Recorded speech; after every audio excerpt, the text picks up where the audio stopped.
Hello, everyone. Welcome, one and all. Thank you, especially Divya, for being a very integral part of OJIS, a project that focuses on text and techniques. And you've been with us for 1 year. And thank you so much for that. The purpose of this project has been to reach out, demystify, and increase awareness. And really, by inviting us into your personal journey of revisiting this 3,000-year-old poetry and kind of negotiating it within a digital R&D, I don't think we can ever address this festival any more directly. Revisit and contextualize. So thank you so very much, Divya, for being that very crucial link. Thank you. Over to you. Thank you, Deepa. I'm just going to make this very, very informal, like I would if we were not in these circumstances that we are all in. If we were to have a live R&D presentation and then a sharing of whatever I've been exploring, I would be able to talk to you all in a very informal manner. So that's how I'm sort of seeing this. In that sense, pardon me for not being able to introduce each and every one of you with a formal biography and a formal introduction. I'm sure all the viewers watching know you all very well. And thank you so much at the outset for joining this, because I think it's a very important phase in my kind of inquiring the artistic journey of this as I proceed further. And I think what I would also like to sort of make it known out there is feel free to, however you want to comment, feedback.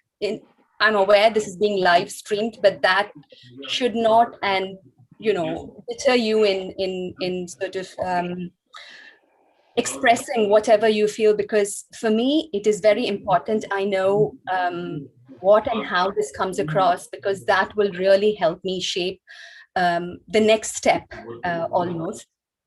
I've sort of invited a galaxy of people whom I look up to, whose values and comments are super, super important for me. And I would really, just want to say thank you once again. And probably, can I request Chitra Sundaramaka to just sort of begin the commenting feedback. Chitraka, are you there?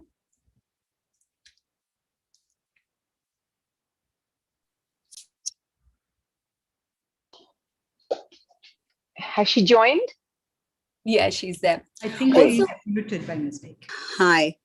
Divya, can I go a little bit later? Oh yeah, sure.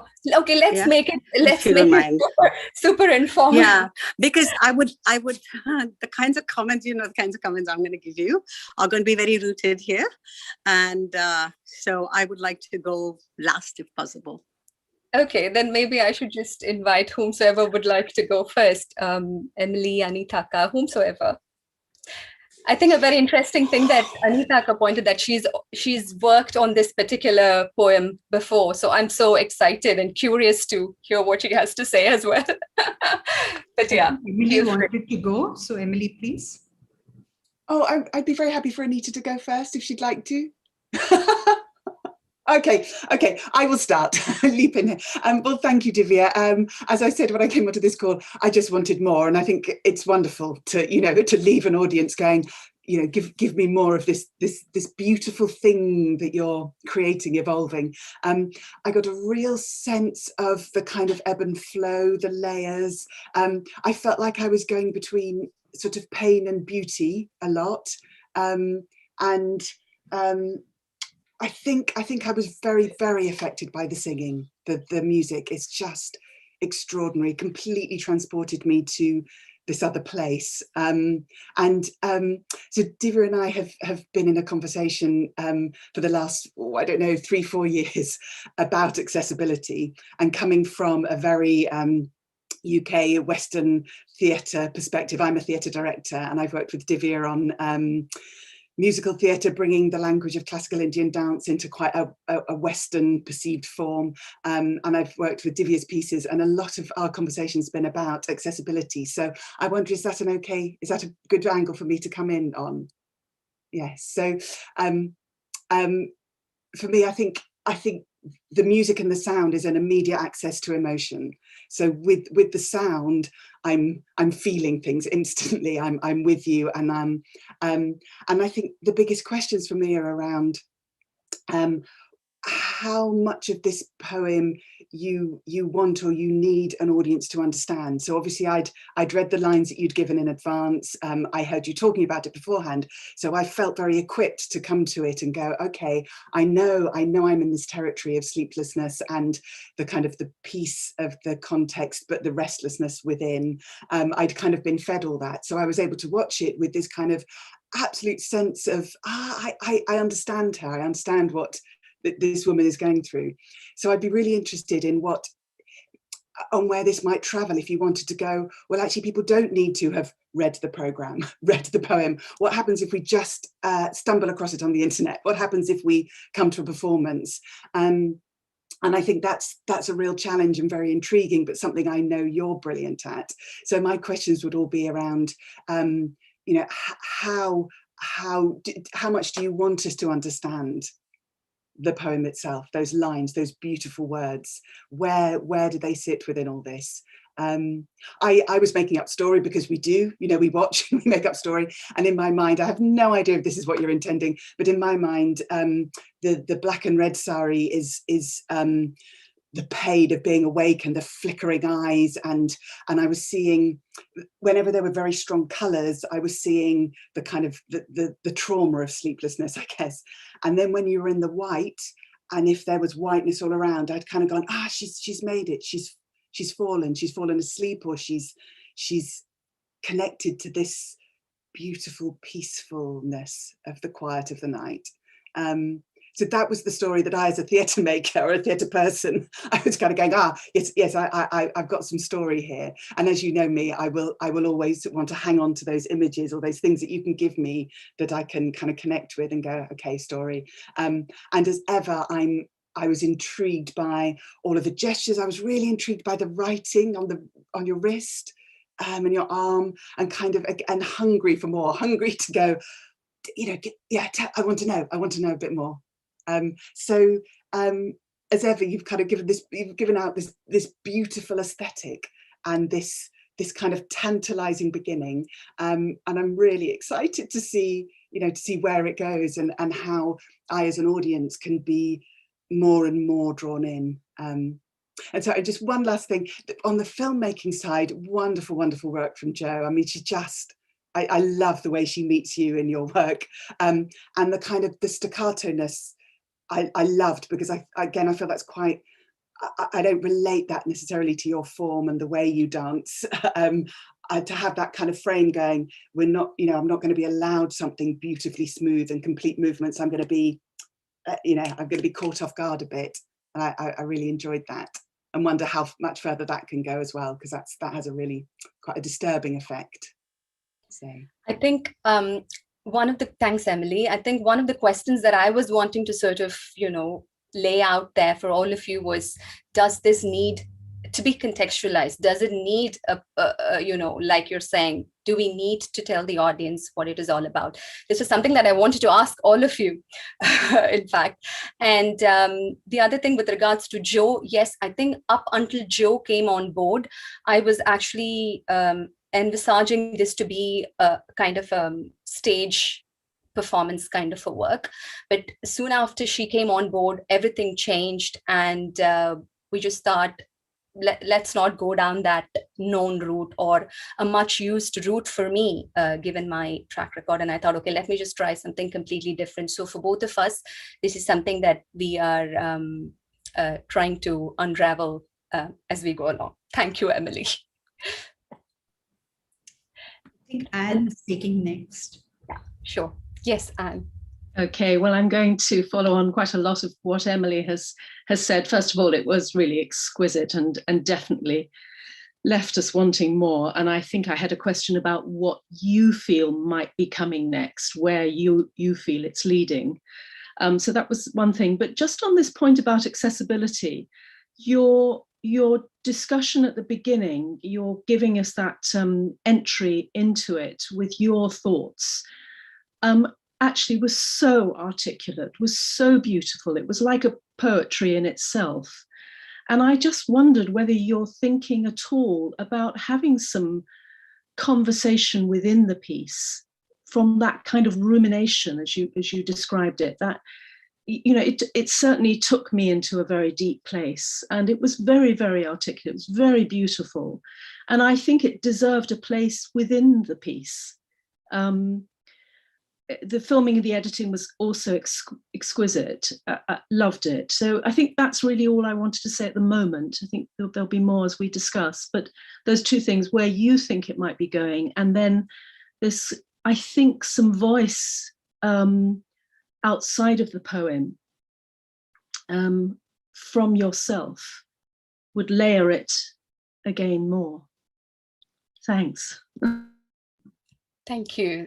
That's quite interesting. I hadn't thought about it. Of course, I wanted to use my voice because I'm trained in Indian Carnatic music, but then I'm not like a full-fledged musician in that sense. So I worked with my music guru, and we came up with 15 minutes worth of music, and then it just didn't feel right to be putting it all out there, because as you're watching online on the film, everything gets communicated, you know, as swiftly as we can actually, you know, even beyond we can imagine. It's very quick. So we didn't want to put the whole thing out there.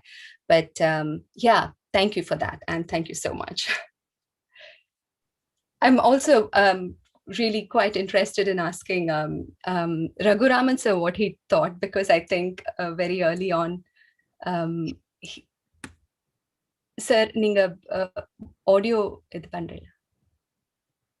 Concern to me, I'm having only one question, because concern to me, the Sangam age literature is having its own structure. So everything is well written, the grammar part of it, what the subject you want to tell, and what the things you have to be discussed in that particular poem, everything is fixed. So apart from that, how you are going to develop your imagination? Because it is 3,000-year-old history. Actually, after the 3,000 years, how you are going to imagine, and how you are going to put yourself in that place, and how you are going to develop that imagination as per that latest contextualization. That is the most important thing. Because every poem can be portrayed through dance, I do agree. Every poem is likely to be portrayed through dance. It is once and for all accepted. But Sangam age is having its own structure. It is having its own grammar. How you are going to either explore or exploit that grammar. That is the most important thing. I'm eagerly waiting for it. Because you are going to, actually already told you that you are going to do it in a freestyle of dancing, right? So for that purpose, I am waiting. How you are going to explore that particular subject matter. That's all. Thank you so much, sir. Thank you so much. Jasmine, would you like to share your thoughts?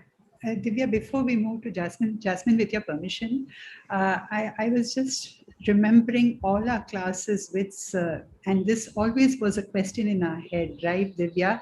How can we stay within the grammar and yet take the extended meaning?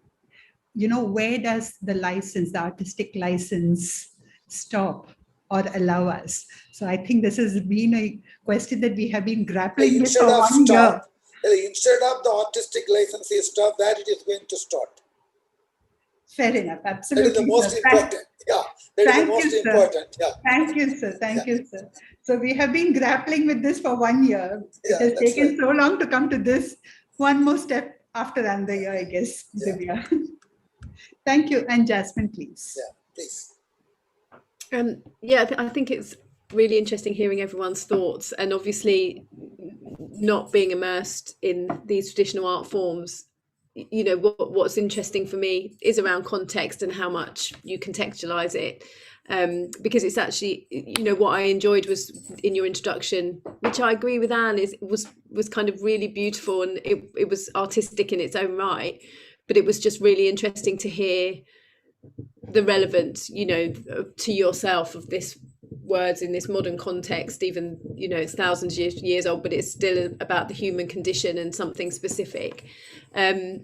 So I think, yes, it's really interesting about how much you're going to delve into that, because it's an important part of the story. But it's like, actually, you know, I come from the world of abstract contemporary dance. It's the same, and we always have the same argument as well around what a program notes, how much exposition do you do in program notes, and how important is that, or how important is it for, you know, Emily described her own journey through, you know, and her story, and it's absolutely true. The minute you see something, you start to make up stories, and yeah, it's how important it is for you that people get the right story or not.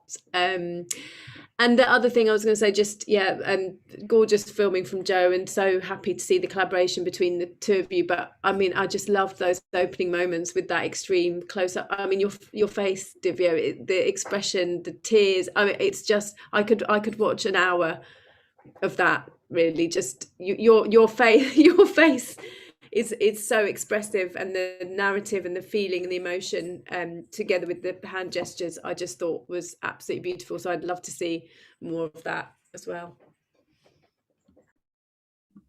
Thank you, Jasmine. I think one of the questions, I mean, what Raghuraman sir was also asking me, how do we establish this period, or the particular time frame? Also got me thinking, should this, or could this be something like almost like an installation in, I don't know, installation piece, rather than it being performed live? So that's also something that's simmering at the back of my brain. But yeah, I'm just putting it out there. Yeah. Who would like to share your thoughts next? Up to you. Actually, Divya, seeing your film, it does bring few moments that we have shared together through the entire OJS sessions. I think one of the most important things that became obvious was when to hold on and when to go. And we have seen the masters, when they mentor us, that they give so much of themselves to us, really absolutely unconditional, whether it was with Raghuraman sir regarding text, or Priyaka regarding, dance, or for that matter, Rajkumar sir music, or for that matter, Monali during every single rehearsal session when she was there. And yet what was so beautiful was when finally it came to us, they all stepped back and said, "This is yours." I think that was very beautiful. That sense of empowerment when someone is given some role is so beautiful. And again, is a very fine line. And why I'm coming to that is, for someone who has been sitting in this Nadal song, not as much as Raghuraman sir for sure, but at least for the past 6 months, it is so beautiful to see Joe's point of view of what you had in mind. And unless you give each other that space and respect, I don't think what we saw could come through, And while I think all of us love to have help, collaboration, support, work, and all that, I am not too sure how many of us really have that strength to let go of something that so consumes us. So in this context, I really think it was beautiful seeing, because I know how many days you have sat from 3 o'clock in the morning, sitting and dreaming about this song, literally allowing it to consume you. And I can see so much of Joe in what we saw in that 5 minutes. So really, congratulations. That was very beautiful to see. It's a fine line to hold on and let go. Thank you, Deepa. I think that's one of the things I've written down, because letting go was also coming from a classical Bharatanatyam background. Letting go is a huge thing for us dancers. So when I sort of initially did the physicality, yes, I had done exactly what the word meant and what the, the line meant or the context meant. But after filming the whole chunk during conversations with Jo, on that note, Jo was supposed to join us, but I think some personal thing, she's unable to join us now. So, I mean, I said to her, absolutely, I think we have to sort of trust each other's artistic intentions and their track record, and because I wanted her to also look at it from her screen dancing hat on. She's done a master's in screen dance, so that also comes with a certain aesthetic to it. So I wanted to give her a free rein as well, so that letting go was super hard for me coming from a Bharatanatyam background, because we're just so used to no. But yeah, thank you. Who would, feel free to just sort of unmute yourself and share if at all you would like to. I'll do. Divya, thank you for inviting me to this process. And I think we're looking at it, all of us are looking at it from our own lenses. And that's how it will be, because you're straddling, different dimensions, different cultures, different settings. All of those will is influencing how you are interpreting the literature and how you are bringing it through your own aesthetics and your own emotional contact and all of those connections. So what I really enjoyed very much was, in a way, demystifying or being part of your thought process, get kind of the layers of what you did, what you thought, that was very interesting to know, because sometimes when we see a performance, we see the final product. We do not always get to understand the process, and the very sophisticated understanding of process was very interesting to watch. And as someone said, that in itself was a piece. So I really enjoyed that, and I can expect that you're going to continue doing that in developing the piece. And then there is the whole area of external and internal. The internal, I think, is what we are connecting to today. Yeah. And then you need to understand the external, which is how you connect that to a wider audience. And it depends on how you want to do it. Because if you look at it as more as an installation piece, that's a different way of presenting.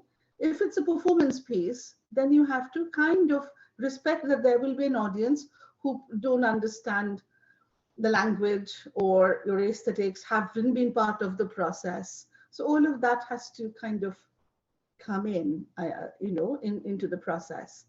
The musicality, beautiful. Absolutely, absolutely beautiful. You're very fortunate. You're such a good singer and a dancer and all of those things. So really, it's a privilege you have and we have with you. And finally, I absolutely love the filming, the sensitivity. And I think the filming also understood the emotional context or the content of what you were doing. I guess Jo is not a Sangam reader, So I think the fact that she connected with it and came across is a very beautifully done. And maybe it's a film is what will be one way of presenting it, as opposed to a stage performance. I mean, that's entirely how you want to do it. But that was beautiful. The film and it kind of dovetailed beautifully. So I liked that very, very much. But I guess this is the seed. So we'll keep watching this space. It's a beautiful seed. Thank you for being, for allowing me to come in to be part of this. And I have to apologize because I have to go but lovely seeing all of you. Thank you, Deepa. And thank you, Pyali. Thank you so much. Anita Akka, could I request you to speak next? Are you there? Yes, Thank you. I'm here. Thank you, Divya.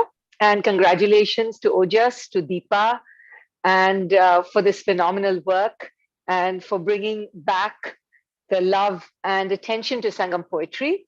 I just want to mark that I think the interest in Sangam poetry, even with the post-independent generation of Tamil girls, came only, I think, largely due to A.K. Ramanujam's translations in English.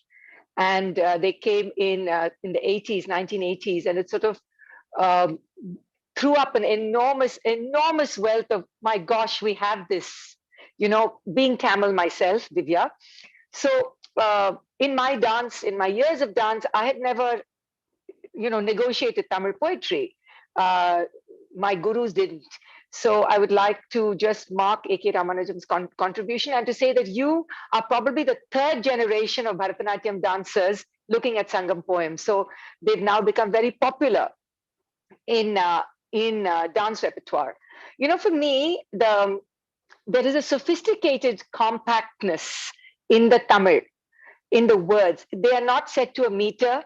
Professor Raghuraman will know it, the compactness of it, and yet there is space in between. I look at it like fine lace, or I look at it like you can look at a bubbling cauldron of oil, where the jalebis are being placed, and there's a lot of space. The dough is actually not bubbling.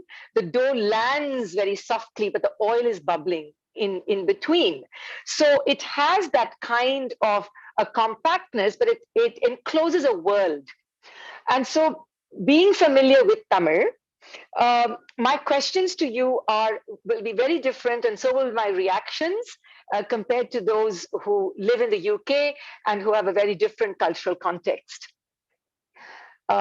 Just like Piali said, is it going to be a performance piece or a film piece? You'll have to make that ultimate decision, because what I saw was obviously a film piece because of the editing.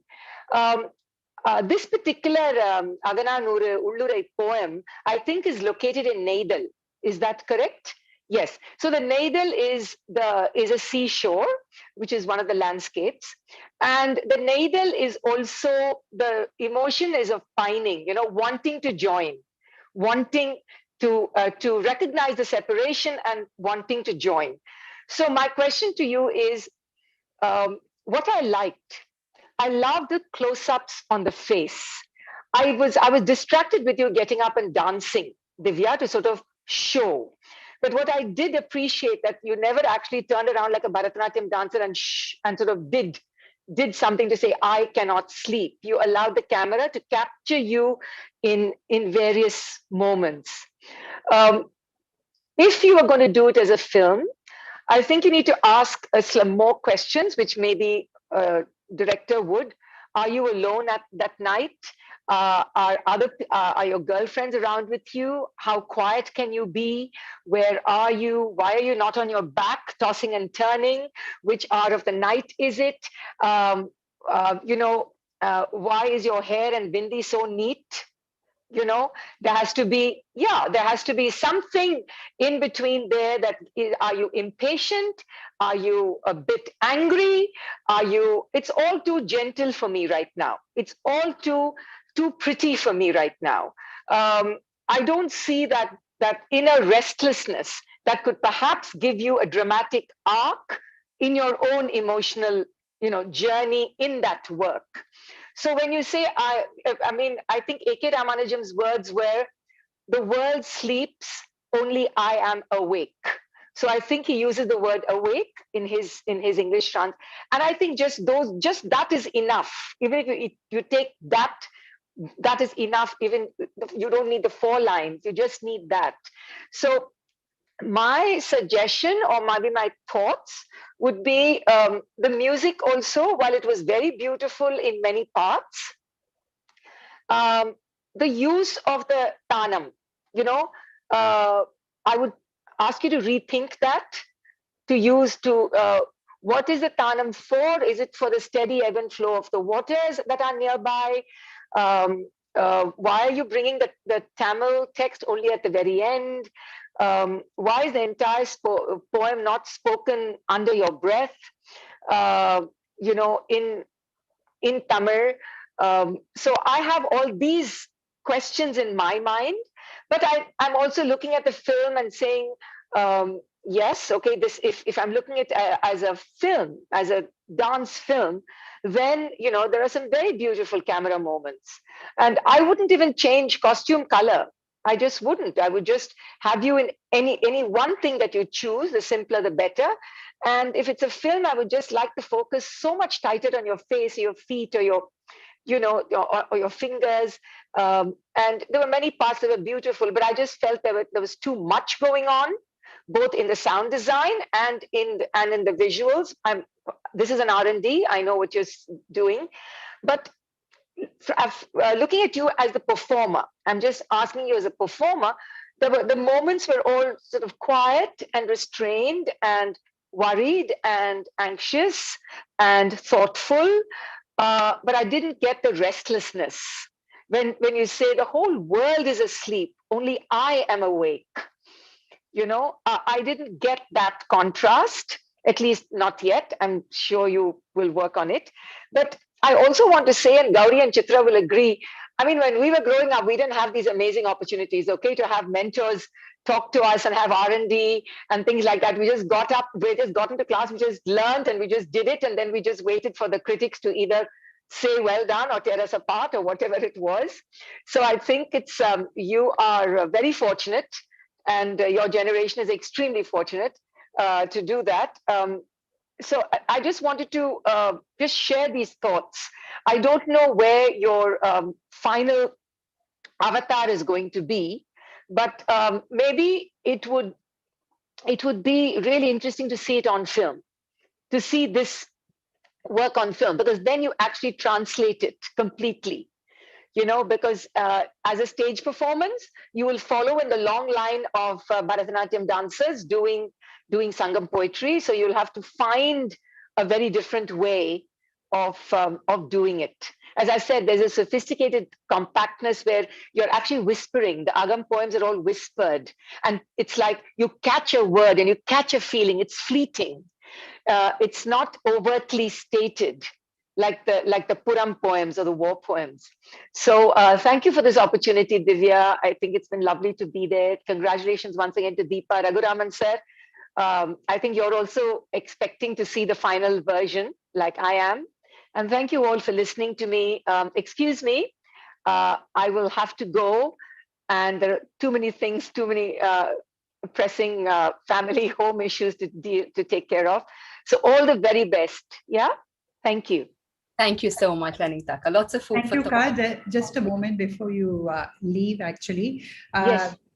As someone watching Divya, I kind of completely understand what you said, because I don't know how many times I've watched different versions of her in our sessions. And every single time she comes with a newness. And I can relate when you said, just the eyes, just the restlessness. Someday it would be just restlessness coming all along. And I think it reflects the space that she is in. So in many ways, what we saw itself is, oh, okay. So I can completely appreciate what you said. And I'm sure there are so many more layers. I guess what we saw is just at this moment, Divya. So Thank you so much to both of you, Anita. Yeah, I just want to add one thing that I heard Murad Days in Edinburgh say in one of her conferences, which I love. And I think a lot of dancers and filmmakers should probably keep this in mind. That she said, you have to be ready in a collaboration to murder your darlings, which means you have to be able to let go of some things that you love so much and you are just so fond of and you're so close to. I can't edit this out, but you have to be willing to murder your darlings. So I thought that's something that's very important for all of you when you embark on collaborations, because you could have stuff that you just love. And I just look fabulous in this angle or this shot. But that's something for you to keep in mind, especially when you're working in a different medium. So all the very best, and stay in touch. Thank you, Deepa, once again. Thank you so much, Ka. Thank you. Chitraka. Yeah. Chitra. Unmute yourself, Ak. Unmute. Yeah. Okay. Hi. thank you so much. I wanted to go now because so much of what Anita said, and we have talked about this. Yeah. So I just want to pick up. I agree with the things she's saying, and I just want to pick up on a couple of things. Yes, it's true. Ramanujan's, this is the book. I don't know if you can see it. It's called The Interior Landscapes, Love Poems from a Classical Tamil Anthology. My book is falling apart. It's from 1967. And the phrase at the end is, "Only I am awake." And he writes about how his translation because he's a linguist, he also, how he plays the text, how he places the text becomes very critical for him. I know you, I mean, this Professor Raghuraman is there. I shouldn't be talking about it because I'm not a scholar of Sangam poetry, but I did fall in love with it when I met it. And the things that actually stood out for me about Sangam poetry, and you have an advantage being able to sing and have your mother tongue is Tamil and all that, is that there's a very gossamer kind of quality to it. It's like a haiku, but it comes with its own system. Professor Raghuraman called it, just that it's got its own grammar, but it's got all the other things that he was talking about as well. And for me, the most important, like you were saying, it's like a living gossamer wings of a butterfly, which has just sort of come and sat there. And how are you going to observe it and convey what you feel of it without grabbing it? Yeah. So for me, that's the hardest part. And therefore, how you choose to work with this, the medium you're going to use is going to be very important. And I think film is very, very helpful here. Primarily because I've seen a lot of Bharatanatyam dancers do it on stage. It's very difficult because, as I said, it's so much packed in that, and it's so sophisticated, as Anita was saying, because every word is actually symbolic of a system. In fact, there's another book, which you're asking how should you contextualize it, by having Professor Raghuraman do a lecture, I guess. But Ramanujan has done something for us, which he's actually put a table together. People should know that he's a linguist. So there's that much analysis that goes into these poems for people who are familiar with it. So he actually puts a table like this, which I shall share with you. And in that, he actually says the correspondences. He talks about every flower that is named, every landscape. And he says, what is the situation and the theme that are found in that? And how does the heroine or hero express within that? Now, you can't go and give a lecture when you're performing, but it's wonderful that Emily and Anne and others got this quality that you were trying to give out. So I think the camera work allowed you to do that. In fact, I'm thinking that when you wrote on your arm, if it's a film, I almost see like a tattoo and the blood starts to come out, and then it should blur and disappear. I mean, like, you don't have to use that, but that's what, for me, each time you turned away, I thought there'd be blood coming back. You've written, you moved your finger and it's come back and there's blood instead of that black. So in my head, that was, and I'm thrilling just to imagine that. So thank you for giving that kind of movement. I loved it when you had with the Carnatic, when it went into the gamagas and all that, you sort of did the fretwork on your body. I'd love to see a lot more of that. I'd like to see a lot more languor in the body that's trying to sleep, but there's something that's really not letting you do that. To make the attempt at getting that sleep, which seems to be in your hand and then it flies away. And the fact that the whole world is asleep. So yes, you might need to contextualize it, not give this whole lecture that I'm giving right now, but what you said and the setup was clearly critically important to the understanding that people who don't know Sangam poetry, the question becomes, who are you performing for? It matters who you dance for, as Uttara Kullawala wrote.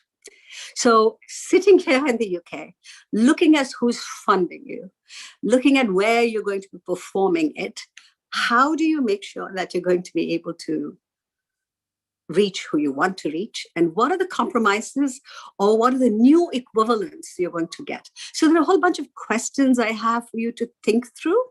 And I've talked so long, my computer has gone off already. So for example, I talked about the images. And so when you say, should I contextualize? Yes, how do you do it? Inside, outside, if it's a film, how can that work? You said importantly that you've got to recognize, when I say who you dance for, what are your value loads? Where's your value system? What is the ethos within which you're working? Most importantly for us, when Ramanujan found it, you didn't go looking for it, neither did Ramanujan go looking for it. He was a poet, he was a linguist, he wrote in his mother tongue, he wrote in English, he was both Macaulay's product, like I was, and at the same time very rooted. But he came to Cambridge, my dear, to find Sangam. He happened to stumble upon it. And that's the beauty of the Sangam poetry. You stumble upon these meanings. So the question comes, what kind of a sanchari will you do? Can you do your regular Bharatanatyam sanchari? So to recognize that your movements are sancharis. And which word are you picking up to work there? Not go word by word, but for yourself in your process. So that will give a little more of a structure that, Professor Raghuraman was talking about. So yes, it's not, it doesn't have to be linear storytelling. Sangam poetry is not storytelling, sorry. We make meanings, we make understandings, we feel emotional understandings. We don't need a story. It's just a moment in time, a very fragile moment in time, which may not be there next time. So, for example, Anne's saying she wants a voice outside of the poem. She's asking for your voice as Divya. Recognize there's a value load here, that you're getting a received tradition. Now, how does that appeal to someone who's looking for the vulnerability of the art maker? Yeah, it's not the vulnerability of the character that you're portraying here. So there are two different systems. In India, we don't look for the vulnerability. In Bharatanatyam, we don't look for the vulnerability of the artist. We look of the character. But over here, if you put on a contemporary frame, I too go there and say, what are you telling me different? And Professor Raghuraman exactly asked that same question when you say freedom, where you're going to start. I just don't want to go too much for it. Recognize that this is dance for camera, what you've produced for us. I don't know where you negotiated. So some of those questions have already been asked by the people. Who's writing the story? Who's actually telling the story? When there's a camera, it's the camera that always tells the story. So how do you film and how do you show the process? How can your form reflect the content? Those are maybe some interesting questions. You need to think, even if 16th century Carnatic music with this very cerebral approach, like Anita was saying, where can the Neraval actually play a part? Where should it come in? Is the intention to give this whole sense of, I have no idea what I'm feeling? Or is it that I recognize where this is coming from? I don't know, there are new nuances, but I know where this is coming from and I don't like it. Is that, so where do you have your intent for it? And how do you communicate the exquisite? So I just want to say there was a quotation you gave us saying the voice first belongs to the body and then to the language. That's already a value load because it is from language, it goes into the body and then it comes back up. And it's wonderful that you mentioned the neurological thing because that's where I was going to go with it, with neurological linguistic programming.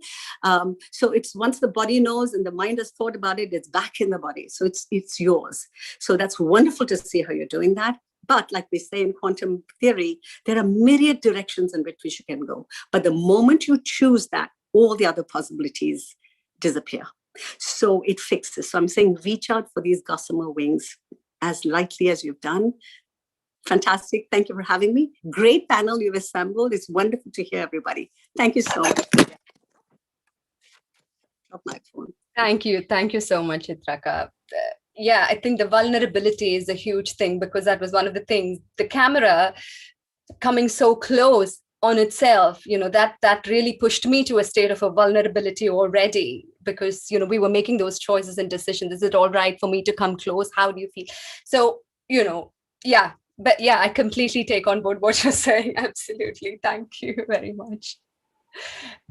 Hi, Divya. Can I go next? This is Yes, Akka. Yes, Akka. I was sorry about this disembodied voice.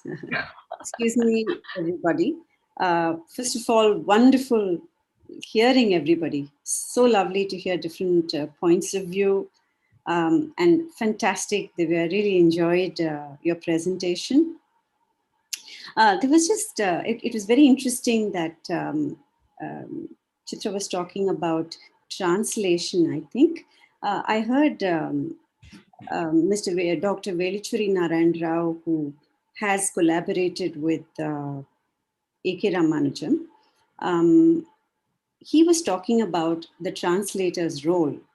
And what was very interesting is he said how he stressed that it is never about a word-to-word translation, and it's about trying to get the essence and the intention of the original into the translated language.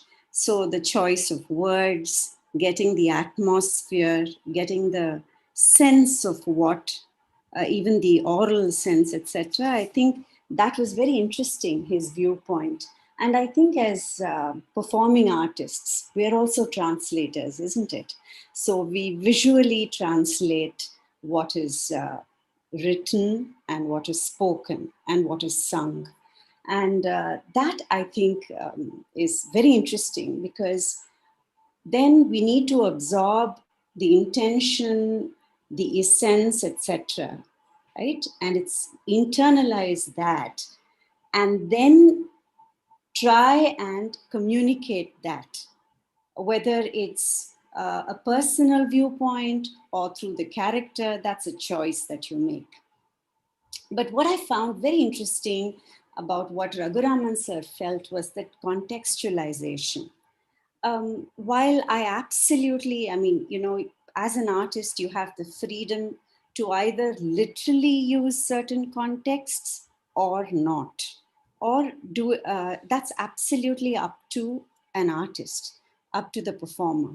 But the fact that the grammar gives you so much information and so much atmosphere and so many anchors to hold on to, or to use if necessary, I find very interesting, because while you need not literally show it, there are many ways in which you can give a sense of the context. So I just felt that would be very interesting, especially if you go with the, doing this as a dance film, because there are, the kind of possibilities that you have is really fantastic. So I felt that would be very interesting, and I agree with Anita that the restlessness within and the stillness without, I feel that contrast probably forms the, the crux or the soul of the poem.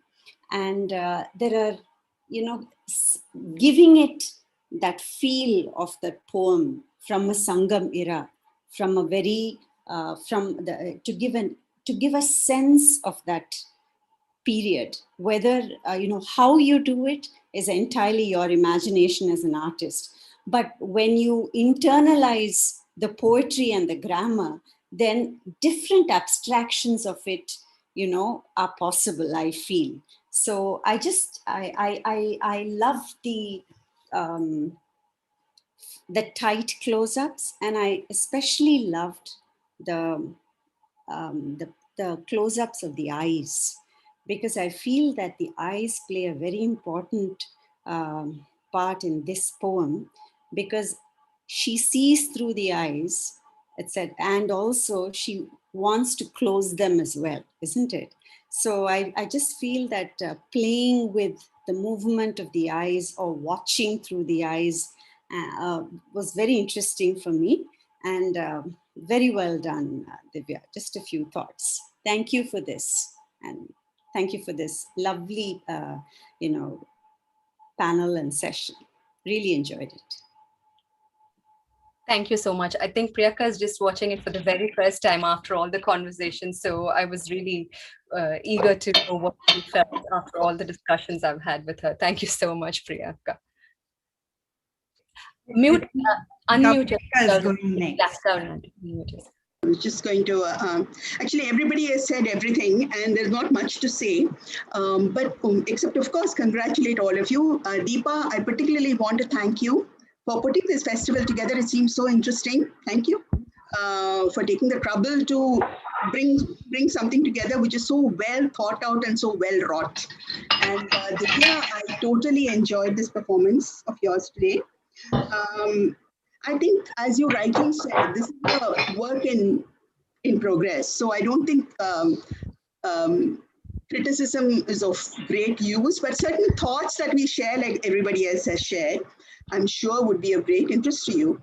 Priya, like the idea of the film, I really thought that one of the things that okay, I'm a theater director, you know that. So when I look at something, I look for conflict. And I agree with those who said that the restlessness did not come through. It's not just restlessness, it is a contrast between the quietude and the restlessness, you know. So unless you have that, I think that contrast, every work of art thrives for me, because if you're doing a play, I think it thrives on conflict. And I think you should think of conflict as your central, I would, that is, and the other thing is, people talked about, I have talked to Ramanujan several times, and we used to have lots of arguments because I felt that he simply did not feel the beauty of the language that he was translating. Okay, and whether it was Tamil or I don't know about the Kannada Vachanas. And definitely when he translated the Alvar's hymns, there is no music in your poetry. It's so stark and so staccato, right? And you feel, in a way, it is better with the Sangam poems because they do not have the kind of musicality that we know today, right? But they have their own rhythm. So I'm glad you have someone like Professor Raghuraman. I think you should just go to the goal. And like somebody said, I think, a poem, when you're dealing with a poem, a masterpiece from the past, that should be the most important thing from which everything else comes. The words in that poem, the sound of that poem, I think that is what is really important. I just give a small example. We all know this famous poem, Ya Yung Yara Gero. What is your mother to my mother? Does it make any sense to you when you say, what is your mother to your mother? Ya Yung Yara Gero. Look at the way the words flow and the sound of the words flow and the question that comes there, So the way that the language flows, I think that has its own music and its own power. So I think that is what that would give strength to a film, I think. I don't know about the dance. And the fragmentation that is everyone liked, I liked it very much. I think you can work on it because we are talking about delinking from one thing being delinked from another, the restlessness and the restfulness, right? So you already have that a sense of alienation, the sense of being outside the comfort zone. That's already there in the fragmentation of the filmmaking. So I like it. I think I don't know how, I'm not a filmmaker, so I can't do that. But I would think about using that to tell your story as a kind of a parallel script. If you can work out what kind of visuals, how you'll put it together, what kind of montage, what kind of collage, what kind of sequencing. I think, and the pausing, the rhythm of the visuals. I think this work, it would be unique if you can focus on that and both of you work together and create a work together. And possibly the other thing is the part one and the part two, it's fine today. I agree with, what's her name, Anne? Right? Anne. Okay. She said something about bringing it together. So I would write a script where that your 21st century, negotiation of something that happened thousands of years ago. If you think of yourself as a person living now, and this woman who lived then, a dialogue between the two, negotiating between the two. if you think of it, like you can't show everything, but if whatever you feel, I feel is subliminally communicated to the audience. Because when we do theater, I keep, in theater, you can't have any close-ups, nothing panning, nothing. What you see is what you get. You can do a little bit with lighting, that's about it. So I tell my actors that in this particular moment, when the man is holding the woman's hand, I want the audience to see only your clasped hands. I don't want them to see your body or anything else here. So put all your chi or she or whatever they call it into that, So I think if you work along those lines, I think you come up with something very different and new. Something that is someone has not done before. And I think there is a value in that, especially since you're bringing so many modern techniques into this work. And I agree with, I don't know whether it was Anita or Chitra who said, I agree with the fact, forget about costumes and stuff. I mean, just wear something and, that's not important now. It's what is important is your, the filming and how you're going to project, which part of your body you're going to project. And the writing, I would write the word, that's me, okay? I'm not asking you to do that. I'm just putting my thoughts here. I would take key words from the poem and write them here and expand them. And one of the things in the in Sangam poetry, somebody else mentioned it in different words, is that here what you have is dhwani, right? It's connotation. Every word is like a pebble that you drop in a still pool, and then you have concentric circles of meaning coming out of it, right? So one word, and then you expand it. You use that as a pebble and go concentric circles around it. So these are the thoughts that I want to share, but I'm a director, so I'm not a guru.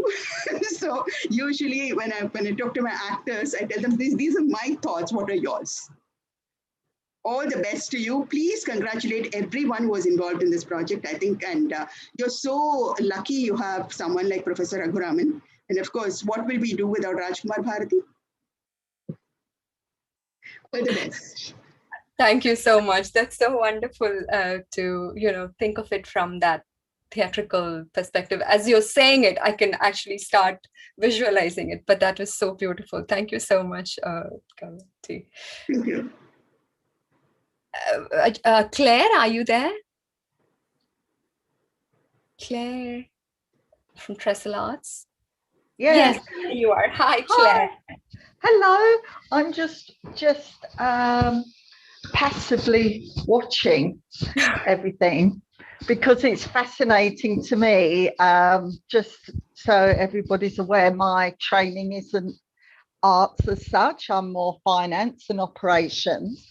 So so excuse me, I guess I'm the audience everybody is referring to about understanding what's going on. And just listening to the process is such an eye-opener for me, and that we can sit and talk at great length to the piece that we've just watched. I want to go back and watch it again, having heard all the experts, if you like, saying what they're saying. It's given me a greater understanding. I mean, on the level that I saw it and was watching it, I really did enjoy it. And hearing what people are saying was changing my perspective of the piece the whole time. So it would be really interesting to perhaps incorporate some of those things into the work.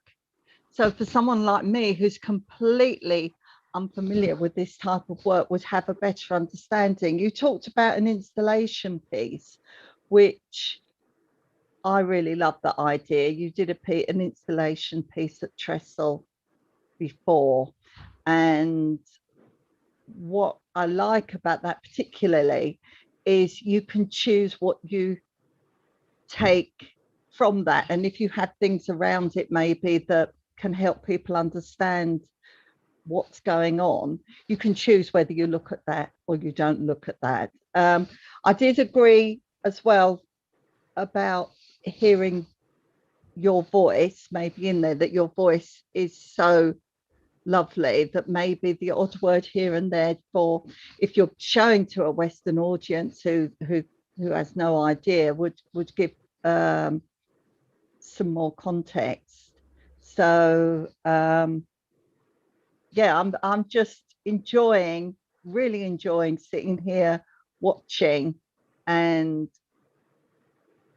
just scraping the surface of getting some sort of understanding of the whole process, never mind just the piece itself, Divya, which is, you know, lovely. Everything you do seems to just be is incredible to me. So thank you for inviting me, and I hope people don't mind me just sitting basically eavesdropping into everything, but I'm definitely benefiting from it. I don't know about you, Divya, I'm sure you are, but I certainly am. So thank you. Thank you so much, Claire. That's absolutely, you know, very valid, because I'm an artist in residence at Trestle, per se, and it means a lot. Thank you so much, Claire, for sharing that. Thank you. That's such a nice positive note to take it further, actually. And I firstly should say thanks to each and every one of you who have come here and really helped Divya with this process, because this is really what she was looking forward to say that this is where I am and just waiting to hear voices. And thank you so much for filling in those little gaps and giving her those different layers for her to slowly step further.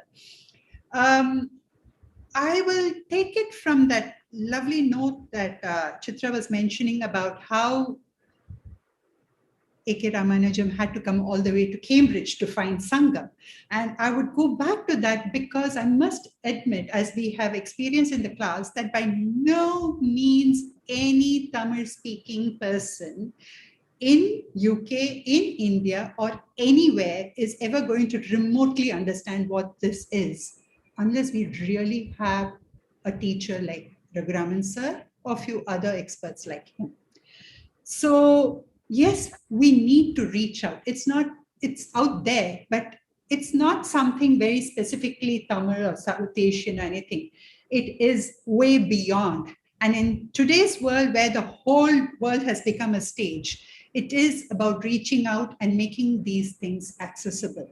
I mean, at the end of the day, I think even if you go back to mathematician Ramanujam, it needed Cambridge to show that Ramanujam to the world. So it is about reaching out, holding hands. And when we stretch our hand, it's not going to be easy. When you ask, there is going to be more pebbles down the way, but the point is, it is well worth it. That's what really pans out of this 1 hour of conversation. Beautiful voices, many moments like that, I'm sure, for Divya. And I would guess that the reason why Divya is here is not because she has not already asked these questions. It's in fact because she has already thought through these questions that she has come here, and we need help from these experts to give that objective point of view. So firstly, let me tell you, Divya, thank you. Thank you for laying yourself out there, because it's not easy. It's not easy to ask, is this okay? So thank you. You've been very, very brave. And as you know, we often look at OJAS not just as a project for dancers or artists. It's about the human being. It's about me now and here. And in that context, what beautiful words we have come up with, right? We have come up with the tug of war between, the freedom and responsibility, about reaching out and holding on and yet letting go, and so many words which we have already been grappling with. So this has only told us it's not going to get any more easier, but it's well worth continuing this journey. So thanks to each one of you for being here. Thank you very much. And thank you especially to you, Divya. And the journey begins. Thank you, Deepa, and thank you, everybody. Thank you once again.